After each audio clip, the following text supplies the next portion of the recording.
গল্পের শুরুতেই আমরা রায়া নামের একটি মেয়েকে দেখতে পাই যে তার বাহন নিয়ে কোথাও একটা যাচ্ছিল। তারপর আমাদের রায়া বলতে থাকে যে তার রাজ্যের নাম ছিল কোমন রাজ্য। 500 বছর আগে ওই রাজ্যে মানুষের ড্রাগন কিনা একসাথেই বসবাস করত, কিন্তু হঠাৎ করে ওই রাজ্যের আগমন হয় শয়তানি শক্তির, যারা কিনা মানুষদের পাথর বানিয়ে দিচ্ছিল। আর ওই শয়তানি শক্তি থেকে ড্রাগনও কিনা বাঁচতে পারে না।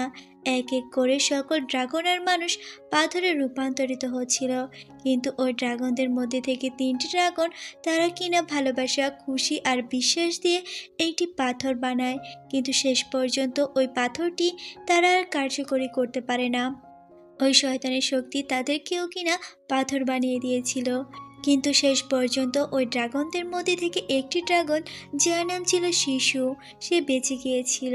সে ওই পাথরটার মাধ্যমে আর নিজের পাওয়ারকে ব্যবহার করে সকল রাজ্যে ওই পাথরের পাওয়ার ছড়িয়ে দেয়। কিন্তু দেখা যায় মানুষরা আবারও পাথর থেকে মানুষ রূপে রূপান্তরিত হয়, কিন্তু ড্রাগনরা ড্রাগন থেকে পাথর রূপে রূপান্তর হতে পারে না। আর শয়তানি শক্তিও তাদের রাজ্য থেকে চলে গিয়েছিল। আস্তে আস্তে সকল মানুষ আবারও কিনা নিজেদের মতো চলতে শুরু করে, কিন্তু হঠাৎ করে দেখা যায় ওই পাথরটাকে নিয়ে ওই রাজ্যের সবাই কিনা লড়াই শুরু করে। আর আস্তে আস্তে একটি রাজ্য থেকে 4টি আলাদা আলাদা রাজ্যে রূপান্তরিত হয়। এইসব কিছু দেখে তো শিশু ড্রাগন এখান থেকে চলে যাওয়ার সিদ্ধান্ত নেয়, কারণ মানুষের মধ্যে এখন আর ভালোবাসা, বিশ্বাস কিছুই ছিল না।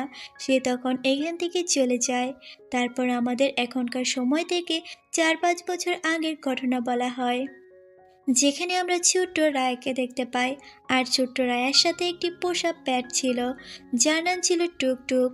টুকটুক আর রায়া এক জায়গায় যাচ্ছিল। আমরা দেখতে পাই রায়া অনেক ধাঁধাগুলো পেরিয়ে একটি রুমে প্রবেশ করে, আর সেখানেই কিনা ওই ড্রাগনের পাথরটা ছিল। আমরা দেখতে পাই ওই পাথরটাকে প্রোটেক্ট করছে একটি মুখোশ পরা ব্যক্তি। ওই মুখোশ পরা ব্যক্তিটা রায়াকে বলতে থাকে, তুমি এই পাথরের কথা তো ছেড়েই দাও, এই পাথরের নিচে যে পাথর আছে তুমি আগে সেটাকে টাচ করো। তখন রায়া বলে, আমি তোমার প্রপোজাল অ্যাকসেপ্ট করে নিলাম। তখন আমরা দেখি রায়া ওই লোকটার সাথে লড়াই করতে শুরু করে। তাদের দুইজনের মধ্যে তো জবরদস্ত ফাইট হয়, কিন্তু লড়াইয়ের এক পর্যায়ে রায়া ওই পাথরটাকে টাচ করে ফেলে আর বলতে থাকে, দেখেছো আমি পেরে গিয়েছি। তখন আমরা দেখি ওই লোকটা তার মাস্ক খোলে, আর ওই লোকটা বলে, আমি তোমাকে নিয়ে অনেক গর্ববোধ করি। আমি আশা করি পরবর্তীতে তুমি এই পাথরটাকে প্রোটেক্ট করতে পারবে। আর আমরা এখানে জানতে পারি এই লোকটা হচ্ছে রায়ার বাবা, আর তারা বংশানুক্রমে এই পাথরটাকে দেখাশোনা করে আসছে। আর রায়ার বাবার পরে রায়া এই পাথরটাকে দেখাশোনা করবে। এখানে রায়ার বাবা রায়াকে বলে সে চায় তারা আগের মতো সকল রাজ্যের মানুষ একসাথে মিলে বসবাস করবে, আর আবারও একটি রাজ্যে রূপান্তরিত হবে, আর সকলের মধ্যে ভালোবাসা, বিশ্বাস আর খুশি ছড়িয়ে পড়বে, যেখানে খুশি আর খুশিই হবে। যেটা শুনে রায় অনেক বেশি খুশি হয়। তখন রায়ের বাবা বলে সে একটি উদ্যোগ নিয়েছে, সে সকল রাজ্যের মানুষকে তার রাজ্যে আমন্ত্রণ জানিয়েছে, যাতে সবাই সব কিছু ভুলে আবারও এখানে থাকতে চায়।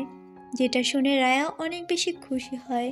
তারপরে সিনে আমরা দেখতে পাই রায়াদের রাজ্যে সকল রাজ্যের মানুষ কিনা এসেছিল, যেখানে আমরা ছোট্ট একটি মেয়েকে দেখি, যার নাম হচ্ছে নামারি। সেও কিনা এসেছিল আলাদা একটি রাজ্য থেকে। এইখানে সকলে যখন খাবার খাচ্ছিল, তখন নামারি রায়ের সাথে গল্প করে। নামারিকে দেখেও রায়া অনেক বেশি খুশি হয়। এখানে নামারি রায়াকে জিজ্ঞেস করে, তোমার কি ড্রাগন পছন্দ? তখন রায়া বলতে থাকে, আমার অনেক পছন্দ। যেটা শুনে নামারি তার গলায় যে লকেট ছিল ড্রাগনের, সেটা রায়াকে দিয়ে দেয়। রায়া তো অনেক বেশি খুশি হয়। তারপর নামারি রায়াকে বলে, তুমি কি জানো শিশু ড্রাগন এখনো বেঁচে আছে? যেটা শুনে রায়া বলতে থাকে, আমি শুনেছিলাম যে শিশু ড্রাগন আমাদের রক্ষা করেছে। তখন নামারি তাকে একটি ম্যাপ দেয়, আর সে বলতে থাকে, হয়তো শিশু ড্রাগন এখানে রয়েছে, আমার তাকে খুঁজে বের করার অনেক ইচ্ছা। যেটা শুনে রায়া তাকে বলে, আমিও তোমাকে সাহায্য করব।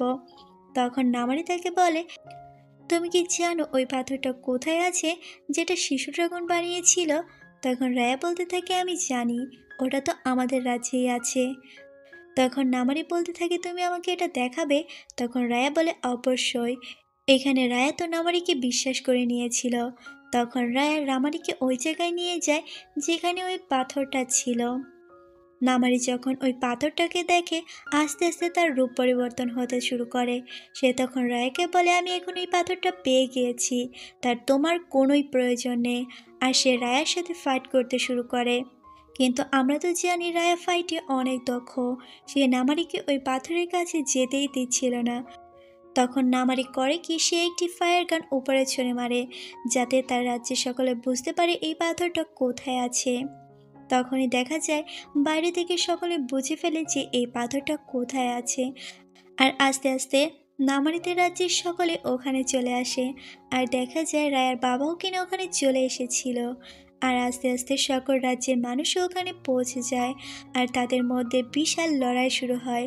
লড়াইয়ের এক পর্যায়ে রায়ার বাবা অনেকটা আহত হয়ে যায়। আর ওই বাকি রাজ্যের সকল মানুষ কিনা ওই পাথরটাকে নিয়ে টানাটানি শুরু করে। আর পাথরটা এক পর্যায়ে নিচে পড়ে ভেঙে যায়।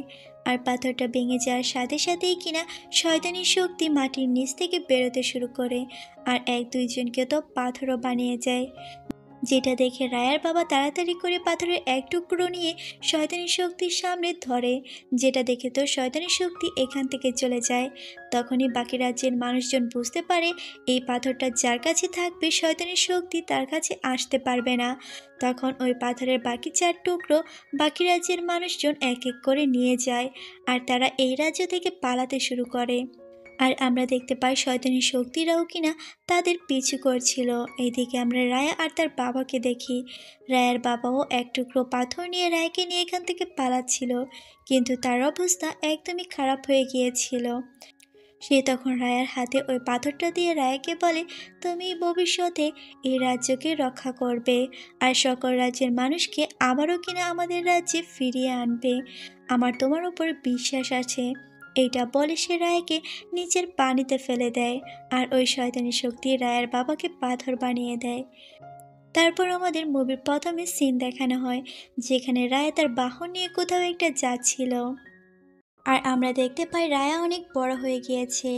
আর রায়া ওই পোষা পেট যার নাম ছিল টুকটুক, যেটা কিনা রায়া একটি বাহনের মতো চালাচ্ছিল, সেটাও কিনা অনেকটা বড় হয়ে গিয়েছিল।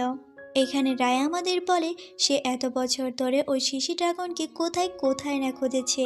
সকল নদীতে, সকল রাজ্যে সে ওই শিশু ড্রাগনকে খুঁজে বেরিয়েছে, কিন্তু শেষ পর্যন্ত সে এই জায়গায় এসেছে।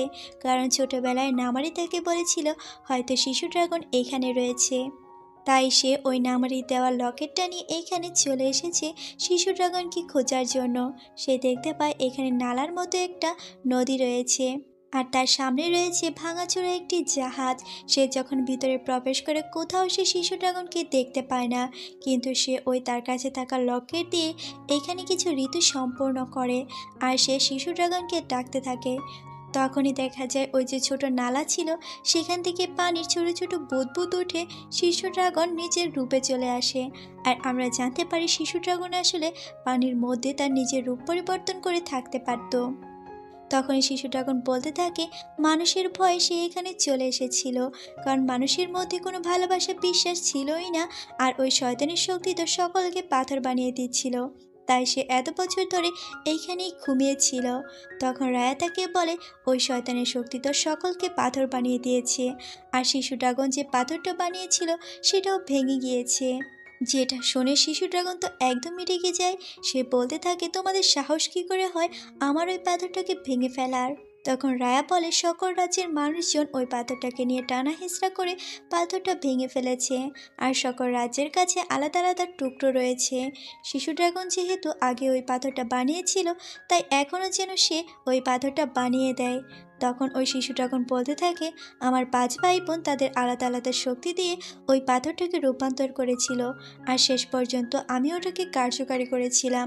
তো এখন আমি ওটাকে কি করে বানাতে পারি আবার। তখন রায়া বলে আমরা তাহলে কি করব, তাড়াতাড়ি কিছু বলো।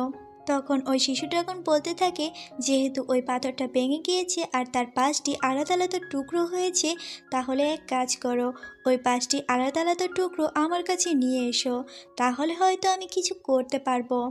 তখন ওই রায়া তার কাছে যে এক টুকরো পাথর ছিল সেটা কিনা শিশু ড্রাগনের হাতে দেয়। আর আমরা দেখতে পাই শিশু ড্রাগনের শরীরে জ্বলজ্বল করছিল, কারণ এই পাথরের মধ্যে যে পাওয়ার ছিল সেটা শিশু ড্রাগনের শরীরে অ্যাবজর্ব হয়ে যায়। আর আমরা দেখতে পাই এই শিশু ড্রাগন ছিল অনেক মজার একটি ড্রাগন। তারপর ওই ড্রাগন আর রায়া সিদ্ধান্ত নিয়ে নেয় তারা বাকি রাজ্য থেকেও ওই পাথরগুলোকে কালেক্ট করবে। তারপর আমরা নামারিকে দেখতে পাই। ওই ছোট্ট নামারি এখন অনেক বড় হয়ে গিয়েছিল, আর সেও কিনা শিশু ড্রাগনকে খুঁজছিল। আর সে রায়াকেও খুঁজে বেড়াচ্ছিল, কারণ সে রায়াকে মারতে চায়। আর সে রায়ার আগেই কিনা শিশু ড্রাগনকে খুঁজে বের করতে চায়, আর ওই পাথরগুলোকে কালেক্ট করে সে ওই পুরো রাজ্যটাকে রক্ষা করতে চায়। আর সে এই পুরো রাজ্যে রাজ করবে। তারপর আমরা রায়া আর শিশু ড্রাগনকে দেখতে পাই। রায়া কিনা শিশু ড্রাগনের মাথায় একটি ক্যাপ পরিয়ে অন্য রাজ্যে নিয়ে গিয়েছিল। এইখানে রায়ারা যে রাজ্যে গিয়েছিল ওই রাজ্যের কোনো মানুষই বেঁচে ছিল না, কারণ ওই শয়তানি শক্তি তাদের সকলকেই কিনা পাথর বানিয়ে দিয়েছিল। রায়ারা অনেকগুলো দাদা পেরিয়ে ওই পাথরের কাছে পৌঁছায়, যেখানে একটি লোক তো বসেছিল কিন্তু সে কঙ্কাল হয়ে গিয়েছিল। রায়েরা ওই লোকটির হাতে একটি লাঠি দিয়ে ওই লোকটির হাত থেকে ওই পাথরটি নিয়ে নেয়, আর সেটি শিশু ড্রাগনের হাতে দিয়ে দেয়। তখনই আমরা দেখতে পাই শিশু ড্রাগনের রূপ পরিবর্তন হয়, সে একটি মেয়ের রূপ ধারণ করে। কারণ এই পাথরের কারণে শিশু ড্রাগনের মধ্যে রূপ পরিবর্তন করার শক্তি চলে এসেছিল। তখনই ওখানে নামারি চলে আসে তার লোকজনকে নিয়ে, আর সে রায়াকে বলতে থাকে, তুমি কিনা এই পাথরগুলোকে নিয়ে শিশু ড্রাগনকে খুঁজে বের করবে আর পুরো রাজ্যকে রক্ষা করবে, তা আমি একদমই হতে দেব না। আমি শুধুমাত্র শিশু ড্রাগনকে খুঁজে বের করব, আর পুরো রাজ্যে আমিই রাজ করব। তখন রায়া বলতে থাকে, তুমি তোমার মতো খুঁজতে থাকো, দেখা যাক কে আগে খুঁজে বের করে। তখনই দেখা যায় নামারি যখন রায়ার উপর অ্যাটাক করবে, তখনই রায়া তার একটা ট্রিক কাটিয়ে এখান থেকে বেরিয়ে পড়ে। তখন ওই নামারিরাও রায়াদের পিছু করতে থাকে। এখানে আমরা বুঝতে পাই নামারি আসলে বুঝতে পারেনি ওই নীল রঙের চুলোলা মেয়েটা যে শিশু ড্রাগন। তখন শিশু ড্রাগন রায়াকে বলতে থাকে, নামারি মেয়েটাকে তো ভালোই মনে হচ্ছে, তুমি তার থেকে পালাচ্ছ কেন? তখন রায়া বলতে থাকে, সে খুবই দুষ্টু প্রকৃতির একটা মেয়ে, সে ছোটবেলায় আমাকে ঠকিয়েছিল, আর তার জন্যই কিনা এই পাথর আজকে 5 টুকরো হয়েছে। তারপর রায়েরা একটা নৌকায় উঠে পড়ে, যেখানে নামারিরা উঠতে পারে না, কিন্তু নৌকাটা অনেক আস্তে চলছিল। তখনই ওই শিশু ড্রাগন পানিতে নেমে তার নিজের আসল রূপে এসে নৌকাটাকে অনেক দ্রুত নিয়ে যায়। তখনই আমরা দেখি ওই নৌকার মধ্যে ছোট একটি ছেলে ছিল। সে বলতে থাকে, আমি ছোট থাকতেই আমার বাবা মা ওই শয়তানি শক্তির কারণে পাথর হয়ে গিয়েছিল, তারপর থেকে আমি এই নৌকায় একলাই থাকি। ওই ছোট ছেলেটা শিশু ড্রাগন এবং রায়াকে খুব খাতির যত্ন করে, তাদেরকে খাবার বানিয়ে খাওয়ায়। কিন্তু এখানে রায়ার ওই ছেলেটার উপর সন্দেহ হচ্ছিল। তখন ওই ছেলেটা বলে, তুমি আমাকে বিশ্বাস করতে পারো, আমি এতটাও খারাপ নই। তারপর তারা একটি অন্য রাজ্যে যায়, যেখানে তারা পাথর সংরক্ষণ করবে। এইখানে রায়া শিশু ড্রাগনকে বলে, এই রাজ্যটা চোরেদের রাজ্য, যেখানে সবাই মোটামুটি চুরি চামারি করে, আর এই রাজ্যের মানুষ তেমন একটা ভালো না। এদিকে রায়া যখন ওই রাজ্যের মধ্যে প্রবেশ করে সে একটি ছোট বাচ্চাকে কান্না করা অবস্থায় দেখতে পায়। রায়া তখন ওই ছোট্ট বাচ্চাকে জিজ্ঞেস করে, তোমার বাবা মা কোথায়? তখনই আমরা দেখি ওই ছোট্ট বাচ্চার সাথে 3টি ছোট ছোট বানর ছিল, আর তারা কিনা রায়ের ব্যাগটা চুরি করছিল। যেটা দেখে রায়া তো বুঝে ফেলে যে এই ছোট্ট মানুষও কিনা চুরি করছে। তখন রায়া বলে, তোমরা তো অনেক বুদ্ধিমান, এখন থেকে তোমরা আমার জন্য কাজ করবে। তখন ওই ছোট্ট বাচ্চাটা বলে, আমরা কেন কাজ করব? তখন রায়া বলে, আজ থেকে তোমাদের সকল দায়িত্ব আমি নিব। এইদিকে আমরা শিশু ড্রাগনকে দেখি, যে কিনা এই বাজারের মধ্যে ঢুকে পড়েছিল, আর সে যেটাই দেখছিল তার ওইটাই ভালো লাগছিল। এক এক করে সে অনেকগুলো জিনিস নিয়ে নেয়, কিন্তু জিনিসগুলো যে টাকা দিয়ে কিনতে হয় সেটা সে জানতো না। তখনই চারপাশে মানুষজন তাকে ঘিরে ধরে, যেটা দেখে তো শিশু তখন ভয় পেতে থাকে। তখনই একজন বুড়ো মহিলা ওখানে আসে। সে এই চুলোলা মেয়েটাকে দেখে বুঝে ফেলে যে এটা শিশু ড্রাগন। সে তখন তাকে তার আস্তানায় নিয়ে যায়, আর শিশু ড্রাগনকে বলতে থাকে, তাড়াতাড়ি করে এই পাথরটাকে ঠিক করে দাও, না হলে আমরা এখানে শয়তানি শক্তি ডাকবো। যেটা শুনে তো শিশু ড্রাগন একদমই অবাক হয়ে যায় যে মানুষ এত খারাপ। তখনই ওখানে রায়া চলে আসে তার বাহন নিয়ে, আর সে শিশু ড্রাগনকে আর ওই পাথরটাকে এখান থেকে নিয়ে যায়। তখন শিশু ড্রাগন রায়াকে বলে, আমি বুঝতে পারিনি যে মানুষ এত খারাপ হবে। তখন রায়া বলে, মানুষ দিন দিন অনেক বেশি হিংস্র হয়ে উঠছে। আর এইবার রায়ারা যেতে চলেছে নামারিদের রাজ্যে। এইদিকে আমরা নামারিকে দেখতে পাই যে তার মার সাথে কথা বলছিল। নামারির তার মাকে বলে যে রায়া সবগুলো পাথরকে একসাথে করার চেষ্টা করছে, আর হয়তো শিশুটা কোনো বেঁচে আছে, রায়া হয়তো পারবে পুরো রাজ্যকে রক্ষা করতে। কিন্তু রায়ার মা বলে, রায়ার কথা ছাড়ো, তুমি ওই পাথরগুলোকে রায়ের কাছ থেকে নিয়ে আসো। তারপর আমাদের রায়কে দেখানো হয় যে শিশু ড্রাগনের সাথে গল্প করছিল, যে নামারি কি করে তাকে ধোকা দিয়ে ওই পাথরটাকে টুকরো টুকরো করেছে, আর তার বাবাও কিনা শয়তানি শক্তির মাধ্যমে পাথর হয়ে গিয়েছে। তারপর আমরা দেখি রায়রা নামারিদের রাজ্য বেরিয়ে অন্য একটি রাজ্য গিয়েছে ওই পাথরটিকে আনার জন্য। আর যেখানে ফাঁদ পাতা ছিল, কিন্তু ওই ড্রাগনটা বুঝতেই পারে না যেখানে ফাঁদ পাতা রয়েছে। রায়াও তাকে বোঝানোর চেষ্টা করে, কিন্তু সে তো একটু বাচ্চামো স্বভাবের, তাই সে ভিতরে ঢুকে যায় আর সে একটি ফাঁদেও আটকা পড়ে। তখনই আমরা দেখতে পাই একটি শক্তিশালী লোক এসে রায়াদের বেঁধে ফেলে আর তাদেরকে বলতে থাকে, তোমরা এখান থেকে কিছুতেই পাথর নিতে পারবে না। তখনই শোনা যায় বাইরের কিনা নামারিরাও চলে এসেছে এই রায়াদের থেকে পাথর নেওয়ার জন্য, কারণ নামারি জানতে পেরেছিল তাদের রাজ্য পেরিয়ে কিনা এখানে এসেছে রায়া পাথর সংরক্ষণ করতে। নামারি তো তাদের রাজ্যের সকল সৈনিকদের নিয়ে এসেছিল ওই পাথরগুলোকে নেওয়ার জন্য। এইদিকে রায়া ওই বাচ্চাদের সাহায্যে ওই লোকটার থেকে মুক্ত হয়ে যায়। তখন ওই বাচ্চাগুলো ওই লোকটাকে বেঁধে ফেলে। তখন রায়া ওই লোকটাকে জিজ্ঞেস করে, তোমরা আমাদের কেন বেঁধেছিলে, আর ওই পাথরটাকে তুমি কেন দিতে চাইছো না? তখন ওই লোকটা বলে, আমার রাজ্যের সবাই পাথর হয়ে গিয়েছে, শুধুমাত্র আমি বেঁচে আছি। তখন রায়া বলে, আমার রাজ্যের সবাই পাথর হয়ে গিয়েছে, আমার বাবাও কিনা পাথর হয়ে গিয়েছে, এখন পর্যন্ত শুধু আমি বেঁচে আছি। আমি সকল পাথরকে একসাথে করছি পুরো রাজ্যটাকে রক্ষা করার জন্য, তুমিও আমাকে সাহায্য করতে পারো। তখন ওই লোকটাও তাকে সাহায্য করে। তখন রায়া বলতে থাকে, তোমরা এখান থেকে চলে যাও, ততক্ষণে আমি নামারিকে আটকাচ্ছি। তারপর রায়া নামারির সামনে চলে আসে। এইখানে নামারি এবং রায়ার মধ্যে ভীষণ লড়াই হয়। এক পর্যায়ে তো রায়া হেরিয়ে যাচ্ছিল। তখনই আমরা দেখতে পাই শিশু ড্রাগন লক্ষ্য করে রায়ার অবস্থা খারাপ হয়ে যাচ্ছে। সে তখন রায়াকে বাঁচাতে নামারির সামনে চলে আসে। এখানে নামারি তো শিশু ড্রাগনকে দেখে বিশ্বাসই করতে পারছিল না যে শিশু ড্রাগন এখনও বেঁচে আছে। এইখানে ওই শিশু ড্রাগন তার মুখ থেকে বিশাল স্নো বের করে। এই তৃতীয় শক্তিটা পেয়েছিল সে ওই বুড়ির কাছ থেকে পাথর নেওয়ার পরে। এখানে শিশু ড্রাগন রায়কে নিয়ে চলে যায়। তারপর আমরা দেখি নামারি তার মায়ের কাছে গিয়ে জানাচ্ছে যে সে শিশু ড্রাগনকে দেখতে পেয়েছে, আর শিশু ড্রাগন রায়ের কাছেই আছে, আর রায়ের কাছে ওই পাথরগুলো আছে যেটার সাহায্যে রায়া সকল রাজ্যটাকে রক্ষা করতে পারবে। তাদের পাথরটা যদি রায়াকে দিয়ে দেওয়া হয় তাহলে হয়তো পুরো রাজ্যটা শয়তানি শক্তি থেকে মুক্তি পাবে। তখন নামারির মা বলে, তাদের রাজ্যের কেউ পাথর হয়নি, তো তাদের পাথরটা রায়কে দেওয়ার কোনো দরকার নেই।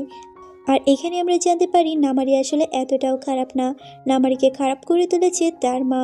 নামারির মা নামারিকে বলে, তুমি যাও রায়ের কাছ থেকে ওই পাথরগুলোকে নিয়ে আসো, পাথরগুলো আমাদের কাছে থাকলে শিশু ড্রাগনও আমাদের কাছে চলে আসবে। তারপর আমরা রায়াদের দেখতে পাই যেখানে ওই মোটু লোকটা এবং রায়া আর শিশু ড্রাগন সবাই একসাথেই ছিল। তখন ওই মোটু লোকটা ড্রাগনটাকে ওই পাথরটা দিয়ে দেয়। তখন ওই মোটু লোকটা বলতে থাকে, আমি তো জানতাম না যে এটা একটি ড্রাগন, তাহলে তো তোমরা বলার আগেই আমি পাথরটা দিয়ে দিতাম। আর এবার আমরা দেখতে পাই শিশু ড্রাগনের মধ্যে বৃষ্টি হওয়ার শক্তি রয়েছে, মানে এই রাজ্যের মধ্যে যাতে পানি স্বল্পতা না হয় এবং পানি সরবরাহ করতে পারে, এই শক্তিটা রয়েছে শিশু ড্রাগনের মধ্যে, যেটা দেখে তো তারা সবাই অনেক বেশি খুশি হয়। তখন ওই শিশু ড্রাগন রায়কে বলতে থাকে, নামারিও হয়তো এত খারাপ না, আমার তাকে দেখে মনে হয়েছে সেও একটি ভালো মেয়ে, হয়তো তার পরিবারে এমন কিছু হয়েছে যার কারণে সে এরকম হয়ে গেছে। তখন রায়া বলে, হয়তো। তখন শিশু ড্রাগন বলে, এবার তো রয়েছে নামারিদের রাজ্য, যেখানে আমরা ওই পাথরটা আনতে যাব। তখন রায়া বলে, এইবার আমরা কি করব, কারণ আমরা তো জানি নামারি অনেক বেশি শক্তিশালী। তখন শিশু ড্রাগন বলে, আমরা তাদের জন্য বিশেষ কিছু উপহার নিয়ে যেতে পারি আর তাদের কাছ থেকে ওই পাথরটা চাইতে পারি, যাতে আমরা পুরো রাজ্য থেকে শয়তানি শক্তি দূর করতে পারি। যেটা শুনে রায়াও রাজি হয়ে যায়। তারপর দেখা যায় শিশু ড্রাগন নামারিকে একটা চিঠি লেখে যে আসো আমরা একসাথে কাজ করি আর ওই পাথরটার সাহায্যে শয়তানি শক্তিকে দূর করি। এটা দেখে তো নামারির মধ্যে কিছুটা অস্বস্তি বোধ হচ্ছিল, তার মনে হচ্ছিল যে সে তো ছোটবেলায় রায়ের সাথে খুব খারাপ ব্যবহার করেছিল, এখন কি রায়া তার সাথে মিলে কাজ করবে? কিন্তু দেখা যায় পরের দিন সকাল হতেই নামারি ওই পাথরটা নিয়ে রায়ের কাছে চলে এসেছিল। রায়া তো নামারিকে দেখে অনেকটা অবাক হয়। রায়ের বিশ্বাসই হচ্ছিল না যে নামারি তার সাথে মিলে কাজ করবে। তখনই ওখানে শিশু ড্রাগন আসে আর সে নামারিকে বলতে থাকে, চলো আমরা একসাথে মিলেমিশে কাজ করি, তাহলে হয়তো এই পুরো রাজ্যটাকে আমরা রক্ষা করতে পারবো। কিন্তু আমরা এখানে দেখতে পাই নামারির মধ্যে ভীষণ অস্বস্তি কাজ করছে আর সে তার হাতে একটি অস্ত্র তুলে নেয়, যেটা দেখে তো রায়াও তার নিজের হাতে অস্ত্র তুলে নেয়, কারণ রায়া কিছুতেই নামারিকে বিশ্বাস করতে পারছিল না, কারণ ওই যে ছোটবেলায় নামারি তাকে ঠকিয়েছিল। আর রায়ার মনে হচ্ছিল এই শিশু ড্রাগন হচ্ছে তার শেষ ভরসা, না হলে এই পুরো পৃথিবী ধ্বংস হয়ে যাবে। তখনই হঠাৎ করে রায়া তার কাছে যে তলোয়ারটা ছিল সেটা নামারির শরীরে ছুঁড়ে মারে, আর নামারিও একটা তীর ছুঁড়ে মারে যেটা গিয়ে লাগে শিশু ড্রাগনের শরীরে। আর দেখা যায় তখনই শিশু ড্রাগন নিচে নদীতে পড়ে যায়, আর আমরা বুঝতে পারি শিশু ড্রাগন মারা গিয়েছে। আর আস্তে আস্তে পানিও কমতে শুরু করে, পুরো পৃথিবী যেমন একদম থমকে যাচ্ছিল। আর ওই পাথরের পাওয়ারও আস্তে আস্তে কমতে শুরু করে। আর আমরা দেখতে পাই আস্তে আস্তে শয়তানের শক্তি পুরো রাজ্যটাকে ঘিরে নিচ্ছে। আর এইবার ওই শয়তানের শক্তি নামারিদের রাজ্যে চলে এসেছিল, আর এক এক করে সকল মানুষদের পাথর বানিয়ে দিচ্ছিল। আর এইবার দেখে মনে হচ্ছিল এই পাথরটা যার কাছেই থাকবে তাকেই শুধুমাত্র এই পাথরটা রক্ষা করতে পারবে। আগে তো এই পাথরটা যে রাজ্য ছিল সেই রাজ্যটাকে এই পাথরটা রক্ষা করত, কিন্তু দেখা যায় এই পাথরটা আস্তে আস্তে সকলকেই পাথর বানিয়ে দেয়। এইবার তো রায়ার ভীষণই রাগ হয়। সে তখন নামারির কাছে খুব রেগে যাচ্ছিল, কারণ সে এইবার তো নামারিকে মেরেই ফেলবে। তখনই আমরা দেখি নামারির মাও পাথর হয়ে গিয়েছিল। আর নামারির খুব খারাপ লাগছিল, কারণ তার জন্যই পুরো রাজ্যটা এইভাবে নষ্ট হয়ে গেল। সে যদি রায়ের ওপর বিশ্বাস করত তাহলে হয়তো পুরো রাজ্যটা আর এরকম হতো না। সে যদি তার মার কথা না শুনতো তাহলে সব কিছু ঠিক থাকতো। তারপর দেখি আমরা রায়া, নামারি এবং তাদের সবাই মিলে ওই পাথরগুলোর সাহায্যে সকলকে রক্ষা করার চেষ্টা করে, কিন্তু তারা পারে না। শেষ পর্যন্ত এক এক করে ওই শয়তানের শক্তি সকলকেই পাথর বানিয়ে দেয়। শুধুমাত্র নামারি আর রায়ারাই শেষ পর্যন্ত বেঁচে ছিল। তখনই হঠাৎ করে রায়ার মনে হয় শিশু তখন বলেছিল বিশ্বাস, ভালোবাসা আর খুশির মাধ্যমে একমাত্র এই পাথরটাকে আবারও পুনঃস্থাপন করা সম্ভব। তখন রায়া বলে সে নামারিকে বিশ্বাস করবে, আর নামারির হাতে এই পাথরটা দিয়ে সে এই পুরো রাজ্যটাকে রক্ষা করার শেষ চেষ্টা করবে। তখন রায়া এই পাথরটা নামারির হাতে দিয়ে সেও পাথর হয়ে যায়। আর রায়াকে পাথর হতে দেখে এক এক করে তার সঙ্গীরাও নামারিকে বিশ্বাস করতে সক্ষম হয়। তখন নামারিকে তারা পাথর দিয়ে তারাও আস্তে আস্তে পাথরে পরিণত হয়। এইবার নামারি তো তাদের এই জীবন বিসর্জন দেখে ভিতর থেকে ভেঙে পড়ে। এইবার সে বুঝতে পারে যে বিশ্বাস, ভালোবাসা আর খুশি কী জিনিস। সে তখন ভাবতে থাকে ছোটবেলায় যে সে রায়াকে এইভাবে কষ্ট দিয়েছিল, শেষ পর্যন্ত ওই রায়াই কিনা তাকে বাঁচিয়ে রেখে গেছে। এইবার শুধুমাত্র নামারই বেঁচে ছিল পুরো পৃথিবীতে। সে তখন ওই পাথরটাকে এক জায়গায় করে আর ভাবতে থাকে সে যদি রায়াকে ভালোবাসতো তাহলে হয়তো সব কিছু ঠিক হয়ে যেত। তার ভিতরে রায়ের জন্য ভীষণভাবে ভালোবাসা কাজ করছিল। তখনই হঠাৎ করে ওই পাথরটার মধ্যে বিশাল শক্তি চলে আসে, আর আমরা দেখতে পাই পুরো রাজ্যের মধ্যে একটা শক্তির বন্যা বয়ে যায়, আর আকাশ থেকে শুভ শক্তির বৃষ্টি পড়তে শুরু করে। আর আস্তে আস্তে পাথর থেকে আবার সবাই মানুষ রূপে রূপান্তরিত হয়। আর এইবার ওই পাথরের শক্তি এতটাই বেশি ছিল যার ফলে ড্রাগনরাও কিনা আবার নিজেদের আসল রূপে চলে আসে, যেটা দেখে তো নামারি, রায়া তারা সবাই অনেক বেশি খুশি হয়। আর আমরা দেখি শিশু ড্রাগনের ভাই বোন সবাই চলে এসেছিল, আর তারা সুন্দর করে আকাশে উড়ে বেড়াচ্ছিল। তারপর রায়া তার নিজের রাজ্যে ফিরে, আর আমরা দেখতে পাই রায়ার বাবাও কিনা পাথর থেকে মানুষ রূপে রূপান্তরিত হয়েছিল। এইবার রায়ের বাবা তো রায়াকে দেখে অনেক বেশি অবাক হয়, কারণ রায়ের বাবা যখন রায়াকে দেখেছিল তখন তো রায়া ছোট ছিল, এখন তো রায়া বিশাল বড় হয়ে গিয়েছে। তখনই ওখানে শিশু ড্রাগন আসে, আর সে রায়াকে বলে তার জন্য সে একটি গিফট নিয়ে এসেছে। তখনই আমরা দেখি বাকি রাজ্যের সকল মানুষ রায়াদের রাজ্যে চলে এসেছিল, আর তারা রায়াকে লিডার বানিয়ে দিয়েছে, কারণ রায়ের জন্যই শুধুমাত্র পুরো রাজ্যটা রক্ষা পেয়েছে। আর সে আবার নতুন করে মানুষকে বাঁচতে শিখিয়েছে, তাই তারা এখন থেকে রায়ের উপর বিশ্বাস রাখবে, আর তারা একে অপরকে ভালোবেসে নতুন একটি রাজ্য তৈরি করবে। যেটা শুনে তো রায়েরা অনেক বেশি খুশি হয়। আর এই মুভিটা এখানেই শেষ হয়ে যায়। আশা করি তোমাদের ভালো লাগবে। এই মুভিটা আমি অনেক সংক্ষেপে এক্সপ্লেন করেছি, যাতে তোমরা মুভিটা যখন দেখবে তখন যাতে তোমাদের বুঝতে সুবিধা হয় যে কখন কোন ঘটনাটা ঘটেছে। তো ভিডিওটা ভালো লাগলে অবশ্যই চ্যানেলটাকে সাবস্ক্রাইব করে ভিডিওতে একটা লাইক করে দিও। দেখা হচ্ছে পরবর্তী নতুন কোনো ভিডিওতে।